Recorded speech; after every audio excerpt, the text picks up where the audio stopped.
Hey everybody, Juan here, welcome back. For this video, let's talk about by far the most important part of working on a video. I'm talking about what you can hear, because many people out there are willing to tolerate mediocre video as long as you have awesome audio. But imagine you have this 4K, 8K camera, it looks beautiful, it looks amazing, you have a bunch of fancy lights, but you forget to get a microphone, and then you lose that attention, because keep in mind you can have some people listening to you on their speakers, on their phone. So in this video, I'm going to be talking about a budget microphone that I've been using for over a month. This is the FiFine K780A microphone, which comes in its own complete USB streaming kit available on Amazon. And if you like what I do, consider subscribing, clicking on that bell, going down to the comment section, and let me know when it comes to a vlog, a Let's Play channel, and talking about the technical part of videos, what is the most important thing for you? Honesty for me is key, and I do want to let everybody know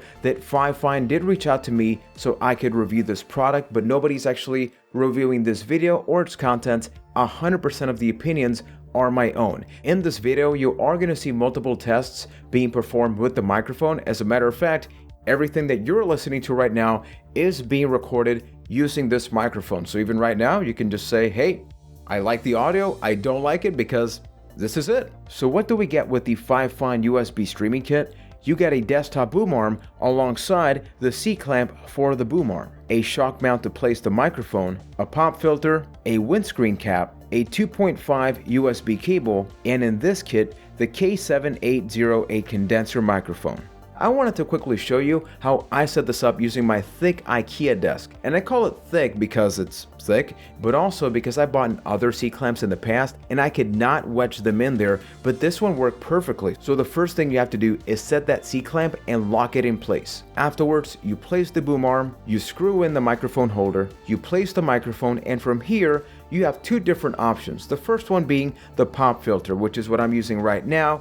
But in addition to that, you do have a windscreen cap. I think both do a pretty good job of avoiding the pop, so pop, pop. And now let us begin testing this bad boy with 4 different tests. The first one being a highlight of a stream that I did on my Twitch channel. We are officially live on Twitch playing a little bit of Super Mario Galaxy, and I do have the microphone pretty close to me alongside the game volume. And from a scale of 1 to 10 people, how does this microphone sound for everybody in chat? Mighty GR said, sounds like donuts taste. And Ace Bunny gave it a 9 out of 10.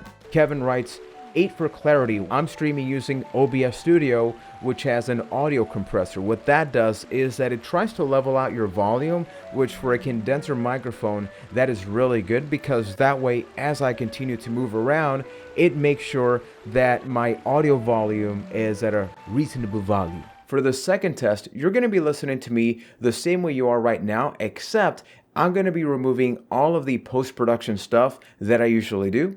So let's go. This is completely unedited, so that way you get the raw audio quality and you can compare it to everything that you've listened to beforehand, which has had post-processing. So right now, I'm recording this audio through Audacity, which is the same app that I always use to record my audio, and then I synchronize that with my video. I'm recording this at plus 6.9 dB, which is the recommended setting in their manual. In addition to that, I have a variety of different things running in my background, including my air conditioning unit, which is an inverter unit, fairly low sound, right?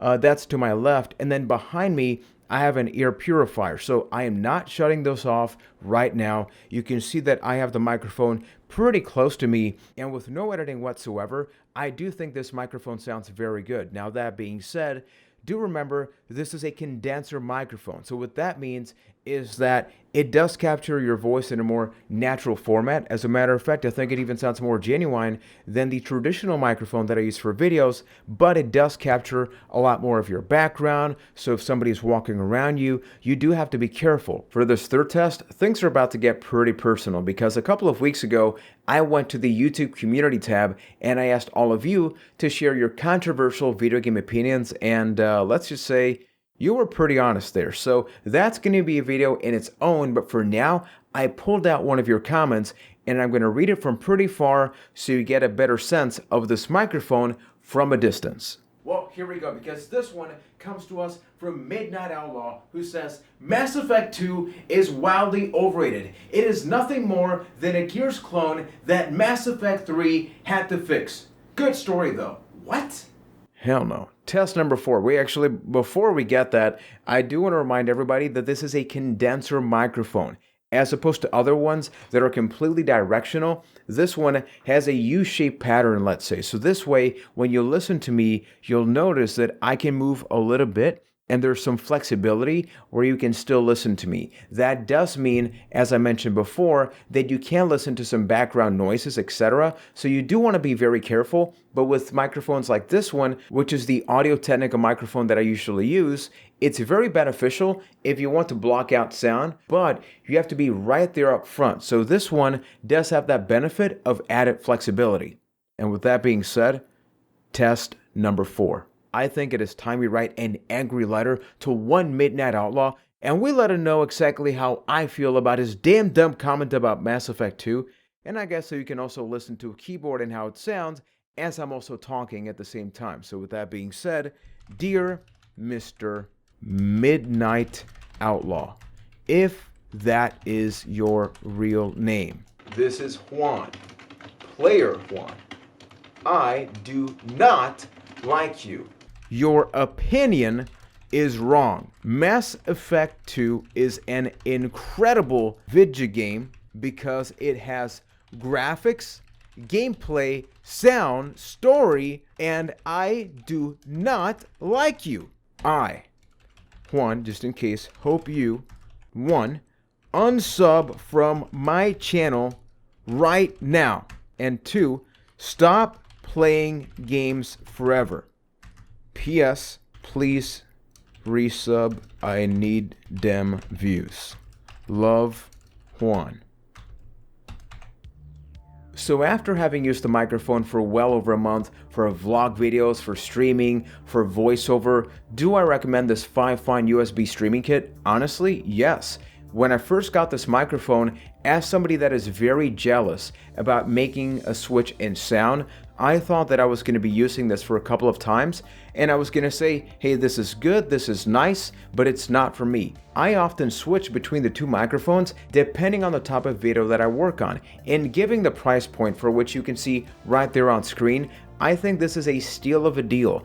I've had other microphones that cost $150 that do not sound like this one. So if you're looking to recently get into YouTube, live streaming, you want something that's economical, but that's actually really, really good. And it doesn't just come with the microphone, but it also comes with the boom arm. Let me know what you think about the quality of the microphone based on the contents of this video. If you like what I do, please consider subscribing, clicking on the bell, and once again, go to the comments and let me know when it comes to the production end of videos like these, what is the most essential thing for you? I'm very happy at the fact that I got a chance to review this microphone because I know a lot of people want to get into YouTube, but they're afraid because they think it is so expensive. But with a solid webcam, with some decent lighting, but above all that, with some really, really good audio, you can get pretty far on YouTube or anywhere else, because as long as people can hear you clearly, the same way you can hopefully hear me, I think we make that awesome connection, and that right there is what matters. So up until next time, thank you for watching and supporting, and take care, everybody. I'm not going to read that out loud again. Okay, fine. Midnight Outlaw had to say, Mass Effect 2 is wildly overrated. It is nothing more than a Gears clone that Mass Effect 3 had to fix. Good story, though. It's one of my favorite games of all time. What the hell, man?